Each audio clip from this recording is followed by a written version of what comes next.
I'd like to call to order the meeting of the Pleasant Grove City Council in a work session. And this Tuesday, August the 20th, 2019. And welcome everyone who has joined us here today. Boy, there's a lot of people wanting to be in on this. And our first item, talk about our Republic Service contract. And we'll turn the time over to our city administrator.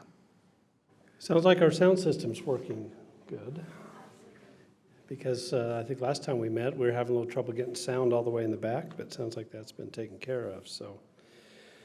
Okay, when we met 2 weeks ago, we had a discussion about, well, two items really, our recycle and what we were gonna do moving forward with the changes in the market and how we were gonna handle Republic Services and what we're gonna do for the remainder of this year, and then the question of whether we were gonna extend our agreement another 5 years, which would account for solid waste and the recycle. So the feedback we received from you was we wanted a little better deal than what was being presented. And so the mayor and Tina and I met with Reese DeMille with Republic Services last week. And we had about an hour discussion and we talked through, at least helped me understand a little bit, kind of what was being proposed. And then we asked for a little bit more of those guys working with us.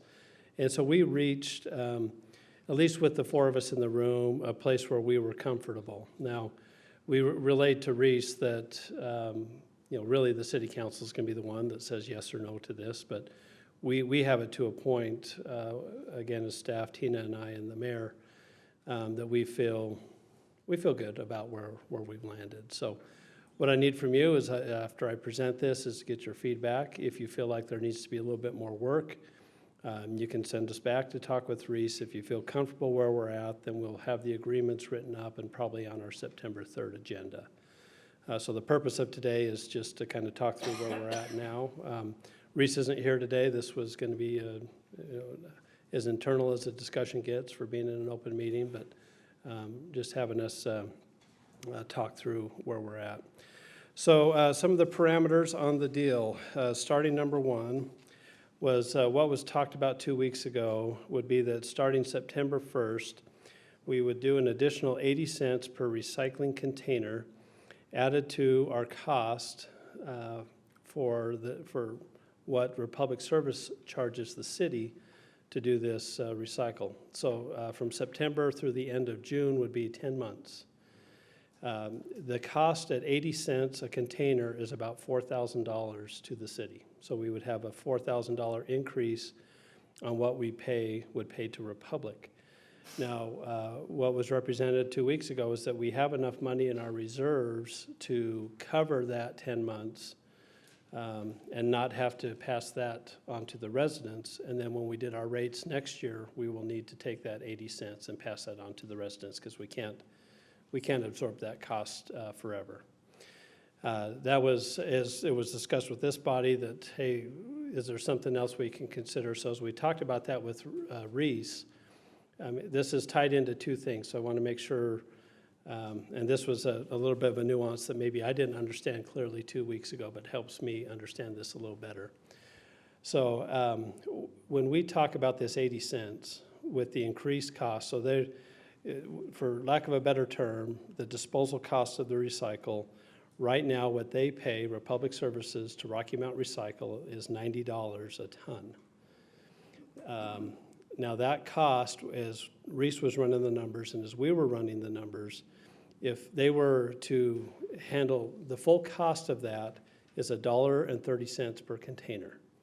So if Republic was to turn around today and say, okay, when the contract expires on June 30th, starting July 1 of 2020, you now need to add $1.30 because that's the true cost of the $90 a square foot, or sorry, $90 a ton. Okay, hold on. So you got Okay. to say that sentence again. Okay, so the true cost to Republic Services for them to dispose of our recycle is $1.30 per container, which matches the $90 a ton that they're Okay. paying. So you're just saying from the 590, we'd add on $1.30 or not? We'd add $1.30, Okay. okay? What they're proposing to us is we'll do 80 cents, instead of $1.30, we'll do 80 cents, and we'll do that through the 5 years of the contract. So in essence, we're gonna eat part of this cost as Republic Services, but we're gonna do it over the 5 years of the agreement. Because what he's saying is if we do a 5-year agreement, that helps us absorb that cost a little bit, instead of saying, all right, as a city, we're not interested in working with you on this 80 cents today. Then he's saying, okay, when we go back and you get a price from us, it's now $1.30 instead of 80 cents a container. So the 80 cents, when I look at it, if they're gonna give that to us for 5 years, that's actually turns out to be a pretty good deal for us. Because it's only going to go up. If we negotiate it next year, it's going to be higher than $1. Well, he's telling us gonna be today, if we were to negotiate that today, it's $1.30. Right, and yeah, so by next year, Yeah, it's if it going stays to at be, $90 a ton, then next year, that rate's gonna go up to $1.30 per container. Now, what we're doing as part of this agreement, if we lock in at the 80 cents, then there's also the thing in there that says if it goes up to $95 per ton, then it goes up to 85 cents. It goes up 1 penny for every ton that it goes up or down. So if it goes down to $85 a ton, then instead of 80 cents, it goes down to 75 cents. So in the past, we did not have the shared upside and downside on this. And if we're locking in at $90 a ton, that's a pretty high number. Is it gonna get more than that? It could. But the feeling is it might go up a little bit, but there's more of a potential once other recycle facilities get online and things like that, because before everything, not everything, but most everything was going to China. And now that China's not taking it, we can't handle it domestically because we haven't built these plants to handle it, and now plants are being built. They're just not gonna be online for another year or two. So we don't know exactly what that means. We don't know exactly if that cost is gonna come down. But what they're representing to us is if we lock in at 80 cents for the 5 years, is different than $1.30 for 5 years or however long we'd extend our contract. If we were to bid it and to go onto the open market, that $1.30 per can extra is probably gonna be about where we land with whoever provides the service. Because that is now the true cost to recycle, whereas before, that number was a lot lower because they could dispose of it for a lot cheaper. And so what they're offering to us is, if you lock in with us at 80 cents, we'll extend that for 5 years. And then it goes up or down 1 penny, depending on how many tons it goes up or down. And that will be reviewed on an annual basis. Scott, Yeah, are you just reviewing what the deal was last time? Or are you giving us what Yes. you've negotiated? Okay. Yes. All right. well, I don't know if what was understood is that last time, and maybe you guys understood this, and maybe I was the one that was struggling to understand this, was that $1.30 is what's on the table. That's where we're gonna head if we don't negotiate the deal at 80 cents. Because we don't have to negotiate the deal at 80 cents. We can just say, we're not gonna pay you anything. We're gonna see this contract through, and then when we either rebid or renegotiate it in July, then he's saying it's gonna be $1.30.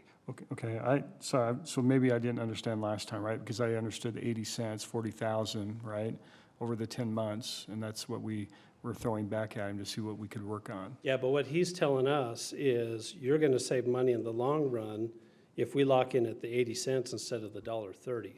Yeah. So I hope we understand that that's part of the deal. So what's changed from last time to this time with the contract? So mainly what's changed, and the other thing, and that I haven't got to yet, was that they said they would delay the 80 cents until January 1 instead of September 1. So now we have 6 months at $4,000 a month, so $24,000 that we would eat that cost as a city through our reserves to lock in at the 80 cents. So instead of 40, we would pay 24. And so the rate wouldn't go into effect until January 1 instead of September 1. So that's the dollar savings, but the bigger savings is going from in my opinion, that's the small portion. The larger portion is the $1.30 and the 80 cents cost to our residents. well, what we would have is if we waited to negotiate this and it was at $1.30, we would have a lot of opt-outs because we would have to pass that rate on to the city residents. Yeah. We'd have opt-outs, which could potentially drive the costs even higher Higher for those that stay in. for those that stay. Is there any more wiggle room from, Well, was there an opt-out put into this or discussed with it, Reese? Yeah, so the opt-out provision's still there. Okay. I mean, the opt-out No, provision is our well, I know call. on option 3, opt-out was just the version of saying if it hit 4,000 or whatever it was, then this, but to me, that was just kind of a number that sat there. There really was not a kicker in place that said, well, the city then has an option of, whether we just consider that an opt-out or not, I just thought we were going to put in some Oh, kind of no, wording. no, he in. agreed to, we can have an opt-out at any time as a city. you mean as a citizen, as a city? As a city. Yeah, You're talking I about was as a talking about city. citizens. Yeah. If the citizens, if we move to $1.30 in July of next year, and we charge that to the citizens, there's going to be a tendency to opt out. Potentially, for some. And we don't know that number. No. No. I mean, I guess it's something we could put to them. We could kind of survey our citizens and see what their thoughts are on that. 720 But I- for- I guess if you look at it this way, if we're saving 50 cents a can by agreeing to the 80 cents, that's saving our residents, That's the number, Scott, yeah. you know, $3,000 a month. That's saving the city $3,000. So now we're paying 36,000 times 5, as opposed to paying 24,000 one time. Yeah. Yeah, I like it. I think we ought to go. Does that make sense what I just said? Yeah. So what's Republic losing on the back end of all this?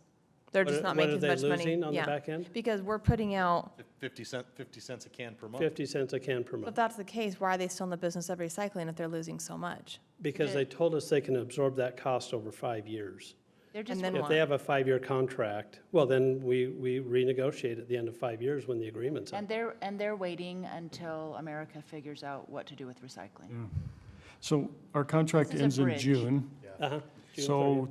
I'm just trying to think, and they're willing to give us a break until January. But our Well, contract ends, they won't charge the extra 80 cents a can until January 1. correct. So the initial agreement was September 1st, Mm-hmm. so that's a $40,000 cost to the city. So now, if we start on January 1, it's now a $24,000 cost. There's still a cost. I mean, there's zero cost to us if we put that 80 cents on the residents on January 1. Mm-hmm. We can do that. But really, the contract went through June of 2020, right? Correct. So is there a guarantee they're not going to come back and try to renegotiate the contract like we're doing now? Yes. They won't, no, we're going to lock in for 5 years at 80 But cents. we were locked in for 3 years, I think, with this one. And now they're coming back and wanting to renegotiate. Well, That's no, what's I guess frustrating. there's not a guarantee, but I mean, We don't have to play now. We don't have to play Yeah. now.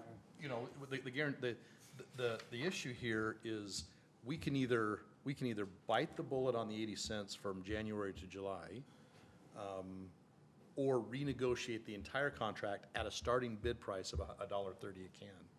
And that's where we'll get messed up. So what we're doing is we're- $1.30 is we're- more a can. or, Yeah. $1.30 $1.30 more a more, can. yeah. So we're looking at, it's actually going to go up to eventually 720, right? That's what I show, from 590 to 720. if we do the $1.30, yes. It- If we do the 80 cents, it goes up to 670. so, It's not gonna go up $1.30. You mean help me understand what you just meant. No, I'm just saying, let's We're move saving the forward, residents let's 50 move forward cents. 1 year. What's the cost going to be to the citizens on 80 on their bill? 80 cents a can, 590, cents more a can. 80 cents more a can. straight up. straight up. Well, that's if we negotiate this particular deal that's on the That's table. what I'm getting- That's a that's what I'm 5-year, that's a 5-year.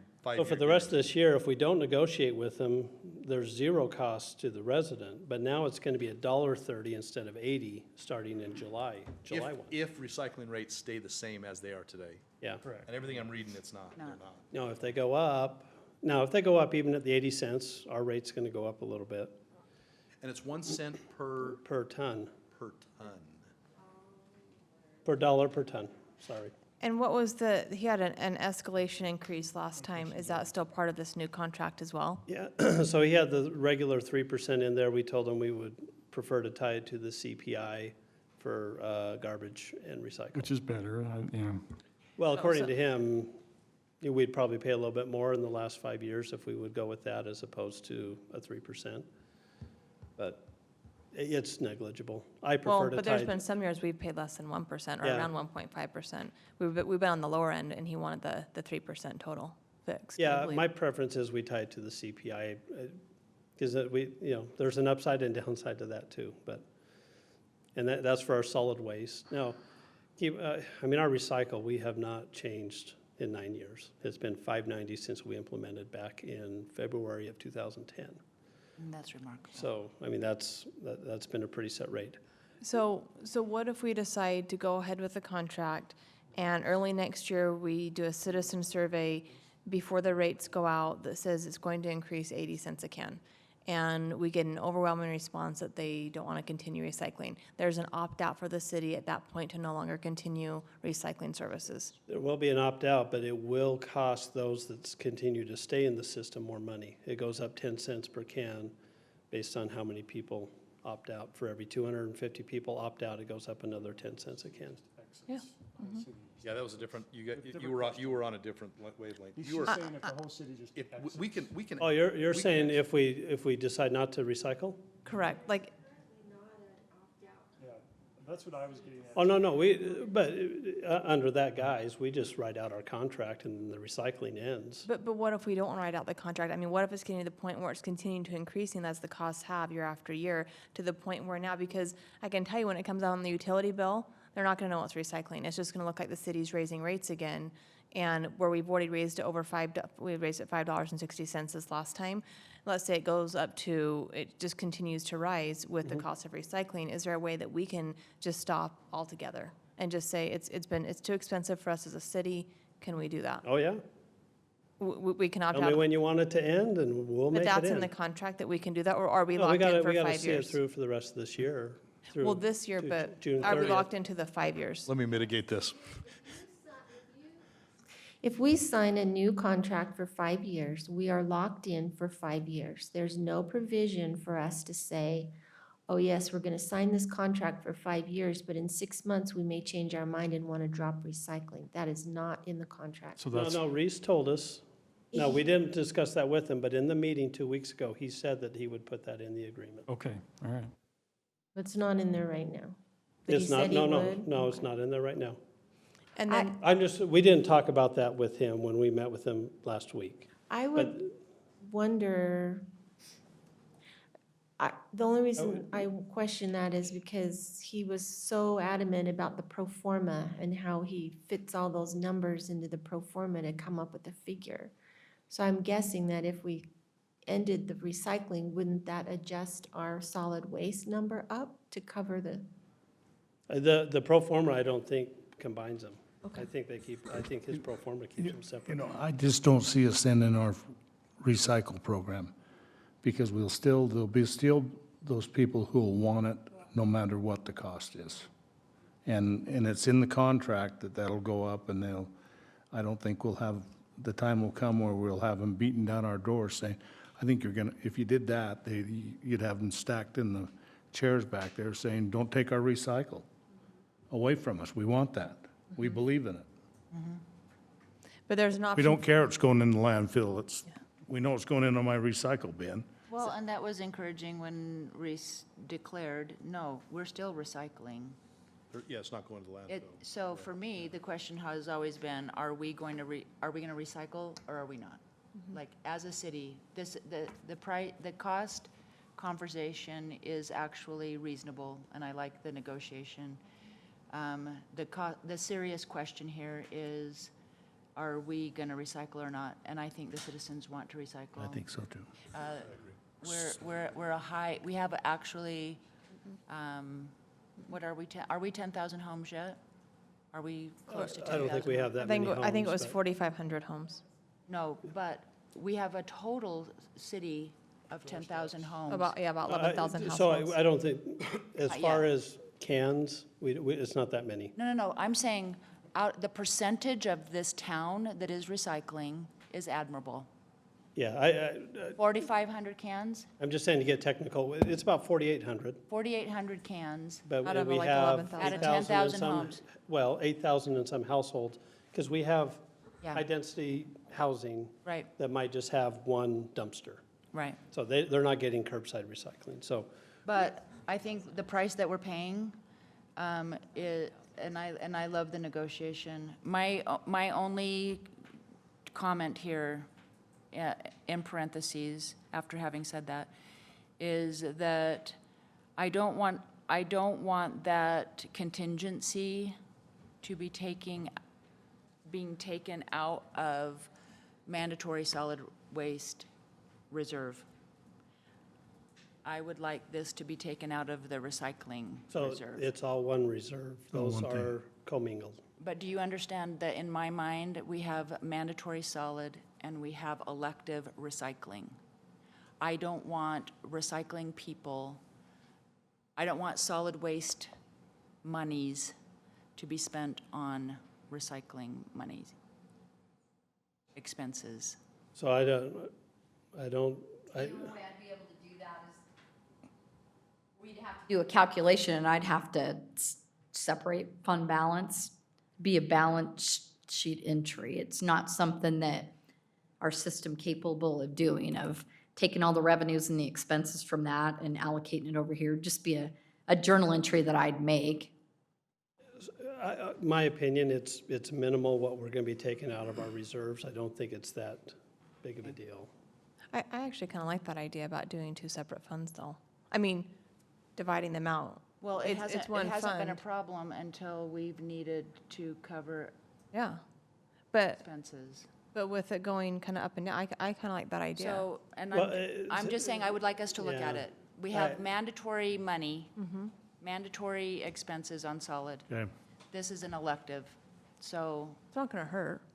Well, More clear. I would say the flexibility is greater if we keep these commingled moving forward. I mean, if we separate those and then we need to move money between the funds, But just because you keep them separated doesn't mean you can't move money anymore. Why couldn't you transfer from one fund to another, just keeping them separate as an can't- entry? So yeah. then you can identify where and why and how the money is moved. so that might be a potential, I don't know, that's a discussion we'd have to have. You're saying, I'm just On- saying, on like, the- for future councils down the road, and they're wondering why we transferred, or, you know what I mean? Like, it just kind of clears up any confusion about the two funds and where we're at. And I do agree that one's required, one's elected. I don't know, I think it kind of makes sense, yeah. as long as we could transfer between the two funds. Well, It's just what- to look I like mean, on you can, paper. it's just at that point, it's a different process. It requires council action. Yeah, I mean, right now, it requires public hearing, it requires money going, or a notice going on the utility bill that you're moving from one enterprise fund to the other. There's more flexibility if those funds are in one fund balance. Okay, Scott, But last question. we'll take whatever direction you want to give us. on Last how you question, do it. what changed from what was offered before to this time? So really, the only thing that changed was 3%, right? well, no, and the 10 months down to 6 months. September to January. Okay. That's what changed. So that's the $16,000 savings as opposed to where we were last time. Okay, council, we ready, so they can move forward, put this contract together? Yeah. And I'd ask you to pull it up and read it, and if you have any questions before the next council meeting, let's go over there, so make sure you're not surprised that evening.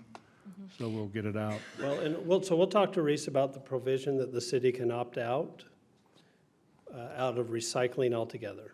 I mean, and if I remember right, he told us 2 weeks ago that was possible. Now, we didn't bring Yeah. that up with him last week. But then also what the exact number is for those who drop out individually. Yeah, so that's Not already just in going to here. increase, okay. Yeah, that's already in And then here. Denise, can you get the information on dividing those funds out, just so we have it? Well, we can talk about kind of the process of doing that. Yeah, that's Yeah. fine. Yeah. Just getting some more information Yeah. on that, okay. Yeah, so that's going to be outside of what we're doing here. Yeah, with- because to with, go divide the with fund public. balance now, after all these years, we'd have to go back and associate all the revenues and the expenses that were recycled.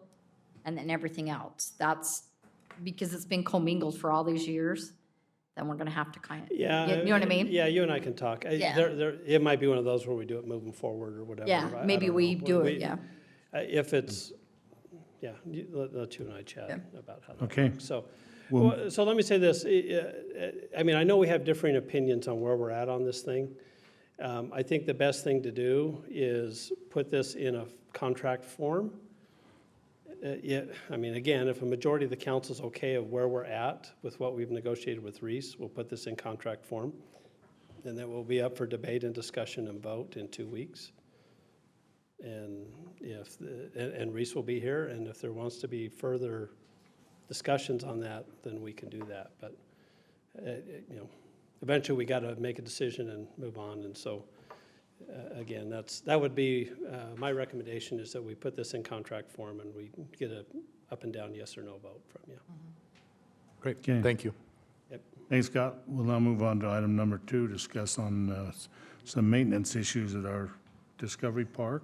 Scott, will you?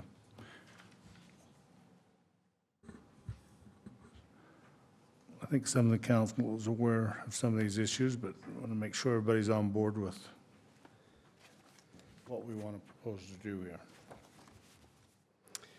So what we have, we had a request from a couple council members for us to take a look at what it would cost to paint the restrooms and the pavilions out at Discovery Park. So we have Discovery Park, the actual playground portion, which is what we rebuilt a couple months ago. And then we have Discovery Park, which is the greater park, which includes the ball fields. If you remember, on the back side of the ball fields over on the west side, we have a soccer field over there and is that where one of the, okay, we No. don't have restrooms over there. Just the restrooms are on the, But we have a pavilion over there. And so if you've noticed, and this isn't just Discovery Park, this is in most of our parks, they could use a paint job. So as we've looked at what it would cost to repaint, and we're talking about on the outside, so repainting the restrooms on the outside. Is it 2 sets of restrooms? Two restrooms, 2 pavilions. so it's in the pavilion, baseball pavilion, and the one on the east side. So the big one on the east side, and I don't know, I guess the one on the other side, I'm not sure how big that one is, but And the one inside the baseball fields. That one's done.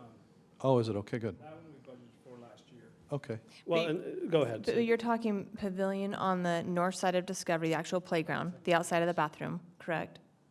The bathroom's on the north side of the Discovery Park, and then the Yes. pavilion to the south, right by the tennis courts. And are you talking underneath the pavilion? Like the wood that's there right now would be painted? It'll be cleaned and stained. The wood won't be painted. Okay. Posts will be painted. Okay, so, and then there's the other pavilion on the west side by the soccer field, which would be the same treatment. And then is there any others? Just the restroom that's by the tennis courts, the stucco restroom. Okay. So- And that would be painted like the same as the pavilion at the score tower? Yes. Okay. Yeah, so thank you. Thanks for clarifying that, because it is the restroom on the north side was the one that I was missing, but that's the one that would be painted, It will be stained. but because it's wood, it will be stained Yeah. the same color as the rest of the paint. Now, part of what was bringing this on is that we are redoing the score tower, and we're repainting that and doing some improvements there. And so that's kind of what fueled, well, hey, while we have this guy out here doing this, let's have him take a look at some of these other things. So, so the cost of that is probably about $10,000 to do both restrooms and both pavilions. In our Discovery Park budget, which was for, generally for the construction of Discovery Park, but which could be used anywhere in the park, we think that there's gonna be a little bit more than $10,000 left there for us to just do this project. So if this were a $2,000 project, and the money was in the budget, I just direct it to happen. Since it's $10,000, I wanted to make sure the council is okay, that those funds are already allocated in a sense, and that as staff, we can move that direction unless there's an objection that you would want that money used elsewhere or done something else with. And have we fixed the water issue that was causing the damage on those 2 pavilions? Okay. Have they been repainted at all since they were installed? The poles may have been,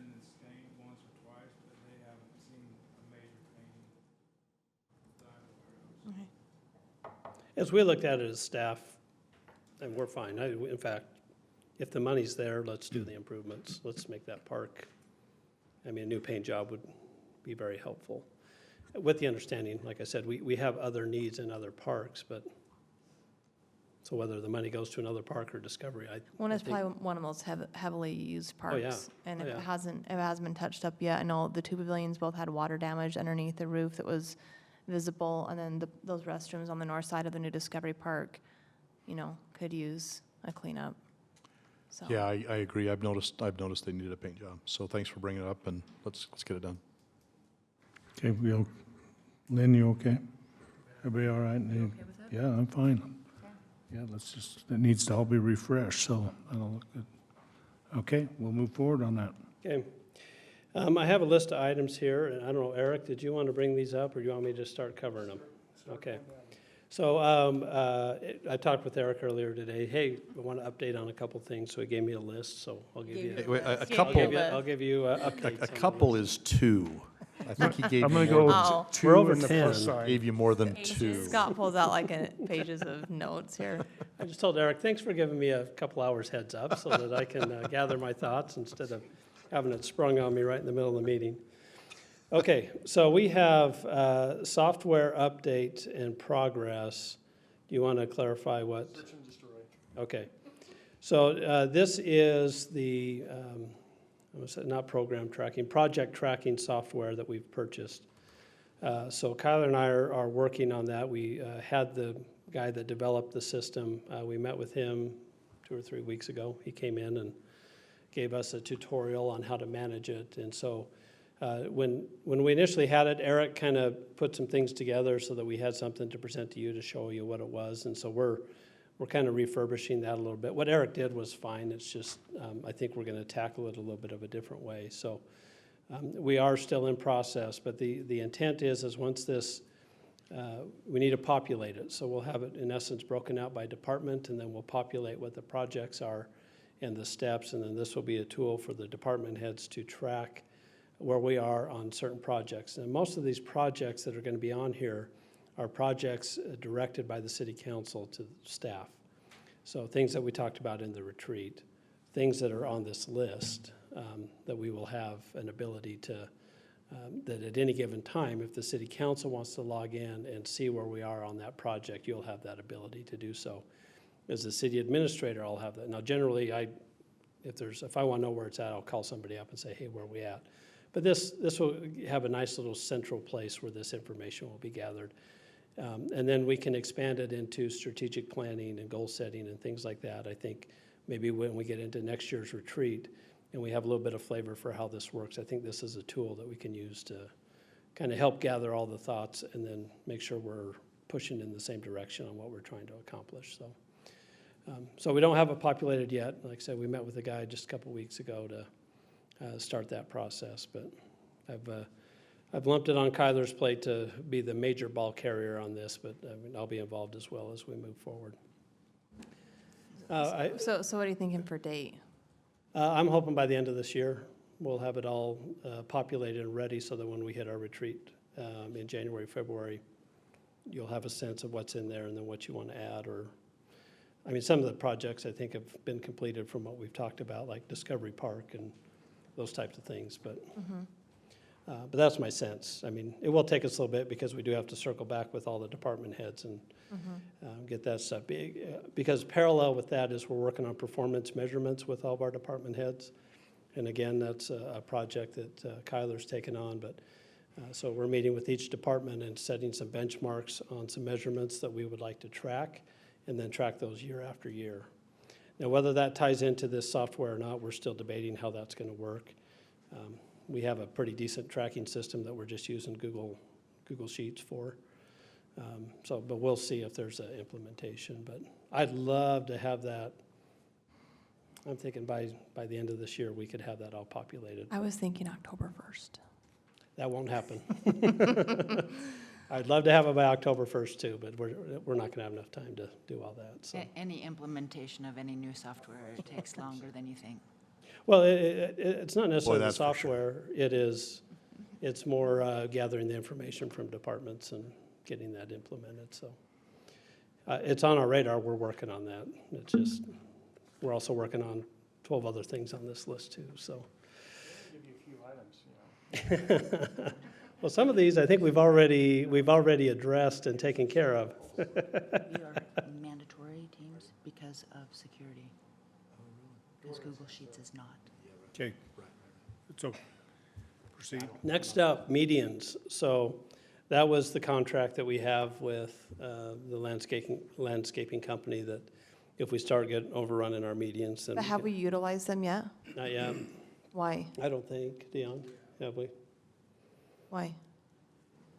Do we need to have them out there? Yeah. I mean, if we approve the funding, let's get them out there, let's get some cleanup going. Yeah, That was why we authorized the funding, so No, I let's get understand them that. out there. yeah. And kind of take the load off, Dion, some of your crew, but let's get them out and start getting some cleanup. Yeah, the two big things were to do a fall cleanup and a spring cleanup, but, I mean, we'll get that contract finalized. But the Yeah, big and part then- is the funds have been approved so that we can move forward on having that happen. And does any of this alter with the construction? The road construction? The median, Uh-huh. I don't think Cleanup. so. I mean, Okay. let's not touch any that are gonna be, Yeah. taken out, but if there's some that we can clean up now, for it was part of fall cleanup and get them pruned and Oh, no, weeded, no, and yeah. then let's do it. Yeah, But there's yeah, I plenty of mean- medians that aren't gonna be affected Yeah. by road construction. Okay, Well, to your point, Diana, so the stuff coming off I-15 to North County Boulevard, Right, that's gonna be messed with. We're probably not gonna do much there. yeah. But we do have North County Boulevard and then PG Boulevard. Now, we do have some medians also on PG Boulevard that are gonna go out. I bet Marty has the answer to that. Well, I mean, when you say medians under construction, right now, we're talking about next summer, potentially, the UDOT project that would affect the And that's what I'm median. talking about. So that's not future gonna be medians. for another year, potentially, before they even start touching that one. Oh, okay. Yeah, so if And we wanna then get weeds out, then we need to If address it's those weeding now. that we're Yeah. worried about, that may be something we still move forward on. If you're removing trees and brushes and changing trees and things like that, I'd say probably not. Yeah, And then the other one we've talked about is there by the Holiday Oil, and that one, we haven't finalized or given a final approval of the plans Removal. yet. So I'm not even sure if that's gonna happen this fall or next spring. So just, those are the only two medians right now that we're discussing about removing or modifying. yeah. Okay. The overtime study, I addressed that in my update in July. I don't know if that flew under the radar, but I know, I saw that, but I thought when Todd was asking about it back in the retreat, that there was, because there's only like one or two lines of an update, and I thought we were kind of going into more of an, finding out the reasons why and how we could manage it better and how, I don't know, I thought we were gonna do a little yeah, bit deeper well, dive and into maybe I that. didn't articulate it very well, but the spike was due to the fact that we sent a bunch of people to California to fight these fires. So we pay them overtime out of city It funds. was only the fire department that was over? I mean, that was the main Well, reason. But then I guess that's what we're trying to figure out was that the main one? If so, what percentage was the fire? Is there, with police and the other departments, like how are we ensuring that it's just on the radar for our department heads and being aware of the overtime and how can we minimize or I don't know. That's what I thought Todd had requested with the study, like a little bit deeper, because it was such a large amount as compared to other years that we were gonna take a look at that. Yeah, I guess when we looked at the year over year, most of the numbers were pretty stable with the exception of the fire department. So administratively, as I looked at that, that was our spike. I mean, if you want a deeper presentation, we can do that.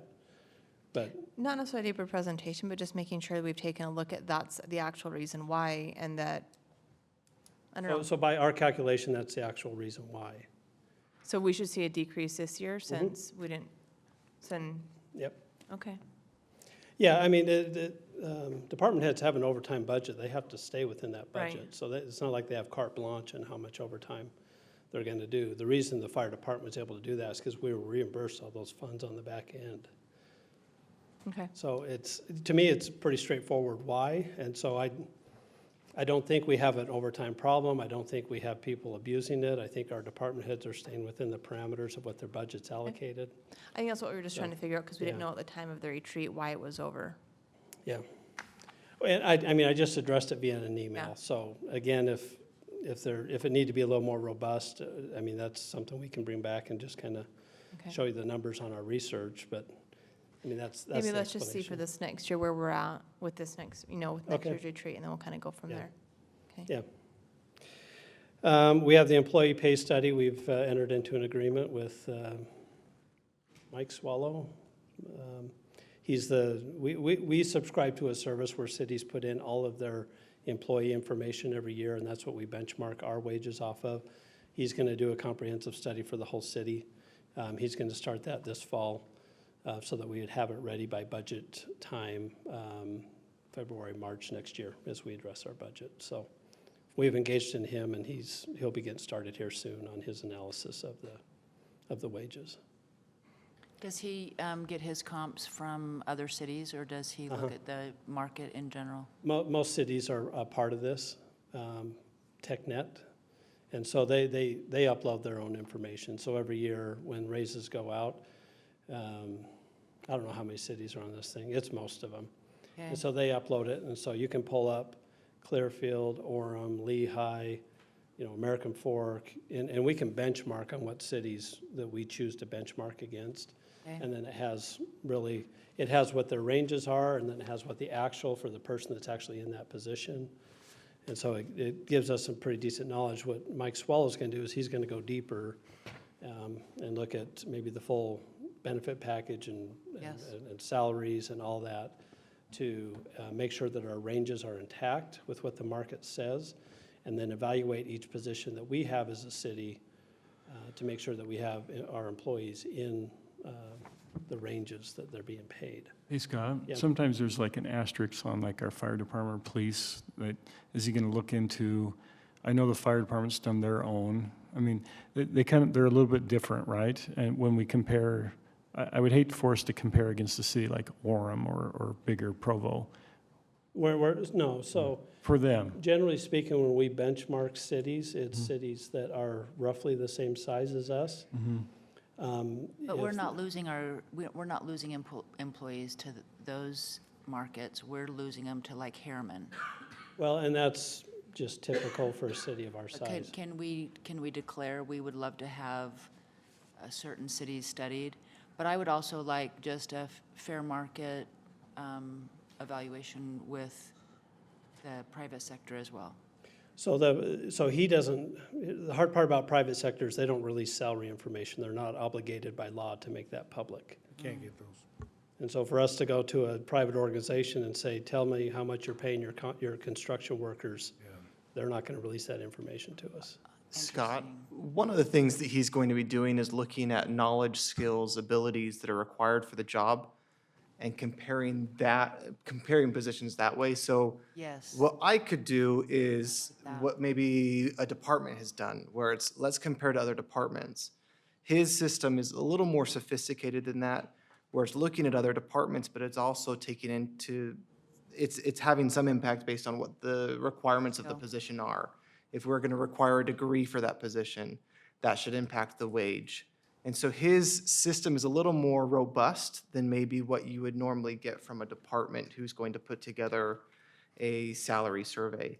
And at the end of that survey, what we would do is figure out where on that range we need to be to attract and retain employees. And so that's something that gets set at a later date, is how do we compare on that range? And so he's giving us a tool set that can be used in the future, and as other cities continue to move their ranges, this tool should also move with us. And so we should be able to use this tool hopefully for 25 years. Wow.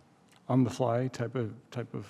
Well, okay. I guess to that point, yeah, as other cities update their information, then we can turn around and upload that into our model, I essentially. just know that, well, I'm gonna pick on fire, right? Because I just know that I think you finished one, right?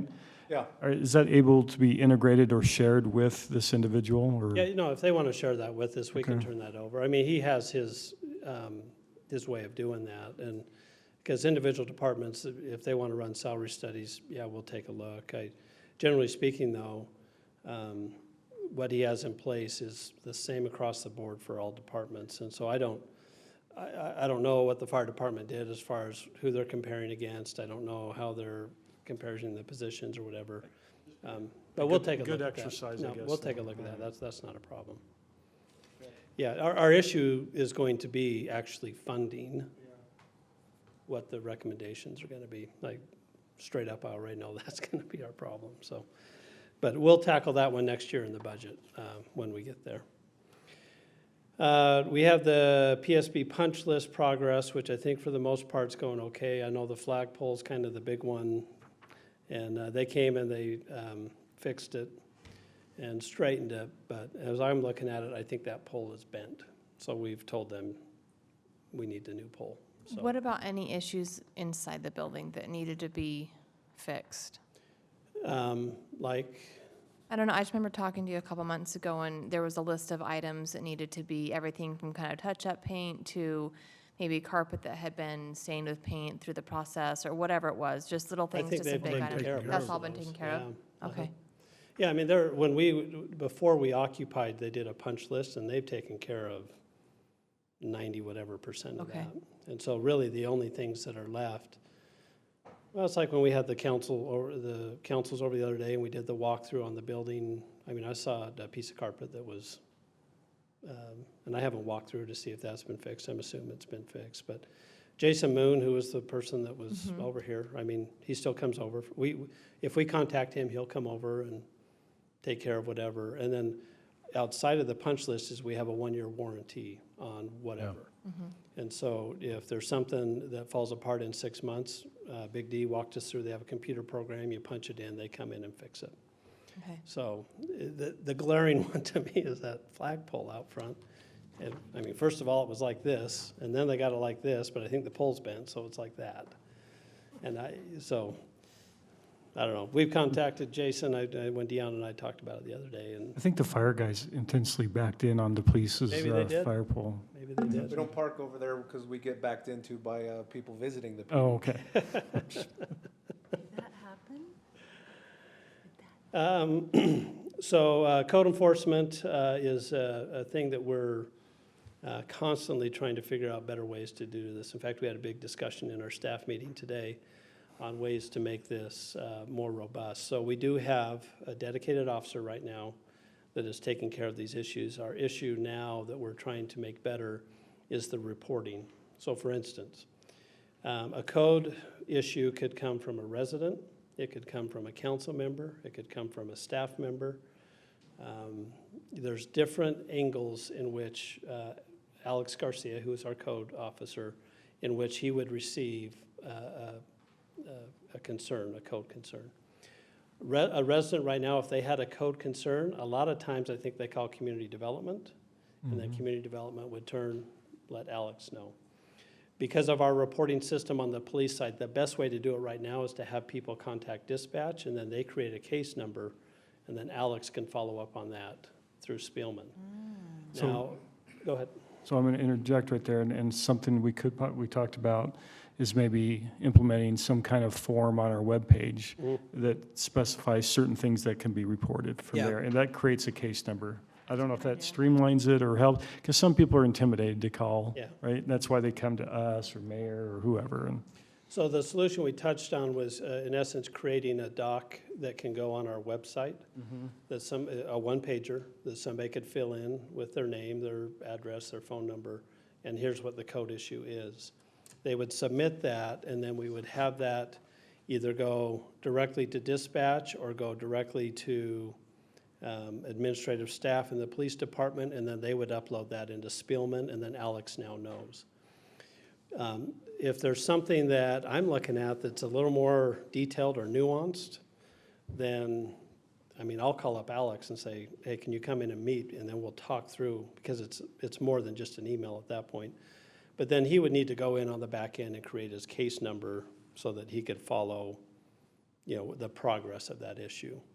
So right now, the way it's being done is you'll email Mike or Britt or Alex, or you'll email me, and then that's turned around and given to Alex. So for instance, we had one just a couple days ago, a corner that had 6-foot weeds on it, just incredibly high weeds. So that went into Alex, but it also went to Dion and to Marty. But as we talked about it, the right-of-way, we can take care of that, but the private property, I don't want us to go into private property and take care of those weeds. Now, I noticed when they did that, they took out some of the private property weeds too, which is okay, but prefer the property owner take care of their own weeds. That's not really a city responsibility. But it was on a path to a school, and we wanted to make sure that kids could walk through that path without having to walk through a pile of weeds. So in the course of us being notified as staff and that issue taken care of was probably 4 or 5 days. And it went through a process that, because it was given to me, well, and I think others were copied besides me, but then I emailed Alex and emailed Marty and Dion, and at that point, I'm not sure if Alex ever contacted the property owner. He was out there today when we Was he? did the Okay. cleanup, so, with the property owner, so, With the property owner? yeah. Oh, even better. So Alex, I asked Alex to contact the property owner and handle it on that end, and then we, as a city, would take care of the right-of-way. So we're working on the process just to make sure, because it's really all about tracking. So when the email or the call comes through, it needs a case number assigned. There are softwares you can buy that are probably, if we have Spielman and we're doing ours through the police department, then I say we stick with Spielman and continue to use that. We just have to figure out a way to get the information from the application to Spielman, and we're working on that as staff. Because at that point, if we have another way of people contacting us in another software and it doesn't talk to Spielman, then we're probably spending money on something that's not going to be compatible for us, so. Yeah, we ought to go through Spillman, but that's a simple form fill on a landing page. Yep. That's a 15-minute job. Yep, that it should be something that That can Nathan just go to Gerber an should be able to email set up and for us. integrate it and with a Yep. response management tool. So, That's where we ended up as we had our discussion today on that. Cool. Okay. We have the weekly or bi-monthly updates. So the intent for staff is to do the second and fourth Tuesdays, we would do the email update. In the month of July, you only received one, I think, which was July 11th or somewhere in there. The fourth Tuesday one never got done, and then we just did one last week. We'll do one next Tuesday. And so moving forward, we'll do those every second and fourth Tuesday. So, so that was, the one we missed in July was, I forgot, or was on vacation or whatever, and we didn't get it done. But that's our intent. Are we still okay with? Yeah, how does the staff feel about that? Do you guys like them? Do you guys hate them? Marty laughed, so we're calling on him. Marty was on vacation last update, so there wasn't anything from Public Works. There's some, I guess it depends on the amount of workload. I'm dealing with so many different things, so it's really hard to say what I'm gonna tell you. So I don't wanna get into the depth of every project that we're No, we working don't on want and you all to. that kind of stuff. No, if no, we're we don't talking want about you to. staff things, probably not a big deal. But sometimes I have a hard time figuring out how little, how much to tell Yeah, you. I think for me, and other council members can comment, but I think for me, what's top of mind, right? What's keeping you guys up at night? What are residents, could residents, know about that we're getting comments on? Yeah, what are you I think getting? that's just the biggest thing. You just want a heads up when you get Yeah. a phone call. Yeah, Yeah. so I wouldn't, this isn't a, hey, this is what I've been doing, that's not, it's. Or highlight something good that's happened if you have new yeah. staff that's Keep it- come on. Keep it high level. Well, so I think the way we've been doing it's been fine. Has that been fine? it's for been you? great. Yeah, I just want to make sure that, I think The for staff, directors aren't saying, that's been a good level. Dion's the one that has 50 things on there. Dion, just take a picture of your, your list your and just to-do include list. that. And just send that in. Maybe that's why I'm so intimidated, because I read Yeah, Dion's. we all read Dion's and be like, Could oh, boy, make I the could same be list, doing but I this don't have better. time. But as I read it, I appreciate it too. Because I'm like, oh, there's some good information here that I'm sure our council would really like to know, or it's just a good info, whether somebody's calling you or not on it. we read every word. Yeah, I get a sense that it's been successful, so, no, we'll keep doing that, and at least for me as the administrator, I think it's been a positive thing for us, so I just have to remember to send that out and get that, with the understanding, this has happened pretty much every time, is that if we have a department head out of town or something, you might not get a report from them. So I just send what I get, and I'll send a quick update, or a quick reminder if for something hasn't happened, but I Okay. think Tyler's got chewed up in the email, something or other, because he sent it, but I'd never got it, and we tried to figure out where it was, and we couldn't find it, but, so. Scott, you have 5 minutes to get through the rest of the list. You just, Ready? Buckle up, here we go. you just may not feel the love from all the directors all the time. Okay, okay. Well, and really, if there's nothing pressing, don't put it in. There's something going on that's happened in your department, even if it's something, a highlight, a couple sentences. I mean, it just keeps us connected because we're not in your director meeting, we're here a couple times Yeah, a 2 month. times a month. Yeah. And so it helps us as council members when we get questions or we can pass on to citizens like what's, it just keeps us more connected as, to you as department heads as well. That No, and really helps us. I think it's good for you to know what's going on. just know that I we mean, know really that look forward We're to doing it. work, we got a lot of Yeah, stuff going on. and we want to know. So, brag But- about yourself. But to that point, what I'm hearing is, we just don't need this big, robust report. Just hit the highlights Yeah. and let us know what's up. It shouldn't take you longer than 5 or 10 minutes. And, Sherry? I hopefully. was just going to mention, the last one that I submitted was actually one that Andrea Thurlow wrote to send to staff. And so it probably came across a little odd. There was good Because info. We feel like thank staff. you all for what you're doing kind of stuff, Well, because it was employee aimed I at. thought that was meant for me. Yeah. Well, you're welcome, You skipped so. that one. But I just liked the tone of it and liked how she wrote it, so I submitted that. It was good, I liked it. I skipped over employee recognition, so we are forming a committee to give us what the employees would appreciate as far as recognition. What I'd hate for us to do as executive staff is to create a recognition program the employees Not like it, don't like. or it doesn't mean. Yeah, it's not hitting the mark. And so I have my list of every department's going to have a person. Eric's asked to sit on the committee as well. We'll probably be getting them together next week to have our initial meeting and ask the employees, how do you want to be recognized? And let them come up with some ideas, and I think we'll get some good ideas. So that one's going to be rolling along here. Languages of Here each of pretty the soon. employees. Recognition. We're not going to go that far. Money.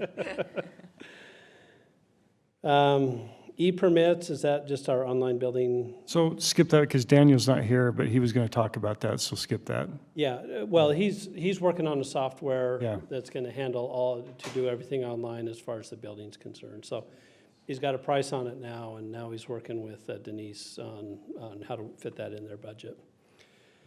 Town Hall Historic Update, you're talking about the one across the street. We have a grant, our Historic Commission has obtained a grant to update that building, so Sherry, do you know the progress that they made over there? Do you know, Dion? Hired an engineering firm to do the survey. That's kind of the first step. Once the survey comes back, then we can outline the projects that we want to do. We have curbing and rock work, but we had to move the water and irrigation away from the footings. So that's been done. I think you'll see a rear door that goes in, remodel the restroom and the ADA access. I think that's carpet, or not carpet, remove the carpet and some things like that. But the survey has to be done first, and then the state will allow us to do what we want to do, I think, so. The Historic Commission is hoping to keep getting these grants every year to gradually get it to a beautiful historic look, to be more authentic to what it was when it was built. Yeah, the grant's only $5,000. We're matching it with $5,000 of city funds, so $10,000 only goes so far. Yeah. Another step every year. Yeah. The Historic Commission's been awesome. Oh, I mean, those guys have stepped Amazing. up, and they're doing a lot of stuff. And the fact that they're taking that one is great as far as it's minimal staff time, so it's wonderful that they're able to do that. Rec Center parking is going to be tied in with I call it the expansion of Veterans Park. Expansion of Veterans Park, which essentially is going to be new pickleball courts, but will also include some additional parking. When I sent out my update last week, we have since met, so me and Tyler and Brett and Dion walked the property, talked a little bit about layout. We want to create a concept plan for you to take a look at and to comment on on where the pickleball courts will be, where the restrooms are gonna be. And then we'll talk about parking, because my preference would be is that we over park this park, so that we have overflow for the rec center, particularly in January, February, and then maybe a little bit of overflow from the additional school parking. And then we'll approach the school district about helping us pay for some of that additional parking. So that's what's up here in my mind, but we got to get that into a concept plan for you guys to take a look at. Okay. And But then speak- library. No, go ahead, just finish. Okay, the library marquee is, I know Sherry's been kind of working on that, and I don't know, her and I haven't talked about this in the last little bit, so I'm not exactly sure. I'm guessing not a whole lot's going on with it. Well, go ahead. Yeah, we haven't started the actual work on it because we're still trying to raise other funds, which may or may not work out, but we have somebody talking to a competitor of doTERRA's. I won't name names, but we're hoping to have them help pay for the marquee so that the city and hopefully the library can use that money elsewhere in the library. Okay. So we're, If that doesn't happen, we'll just go for it. yeah, Okay, go ahead. yes. Sherry and I will talk further on how that one's going to roll out, but, so that's our updates. Any questions? Okay, well, we thank Councilmember Jensen for the 5-page add-on to our work session this evening, but it was all good information. Before we adjourn here for our thing, Scott, would you talk about our agenda this evening and our heavy agenda here with our one item? Yeah, really, we just have one issue, and if you have questions, Tina can talk a little bit more about the detail, but step one for us to have a deer mitigation program is the Division of Wildlife Resources requires that we have an ordinance that makes it illegal to feed deer and elk and moose in our city limits, to purposely feed them. Okay, if they come in and eat your bushes, then there's nothing you can do about that. But if you're buying feed and feeding them, that's going to become illegal. So they require us to do that. After we adopt that ordinance, then we will have a representative from DWR and also from Humphreys Archery. So Humphreys is the one that really does this in Utah County for numerous cities. We will bring them in to meet with you to talk about the process and answer any questions you might have. And then we create what's called a control plan, and we have a public hearing on that control plan, and then we adopt the plan and the agreement with Humphreys at the same time. And at that point, we'll have a cost negotiated on how we're going to do the deer mitigation. So that's the steps, but step number one is we need this ordinance before we can go any further in the process. Okay, thank you. Unless there's a council member has anything else for work session, I'd ask for a motion for adjournment. Have a motion, do I have a second? Have a second? All in favor, say aye. Aye.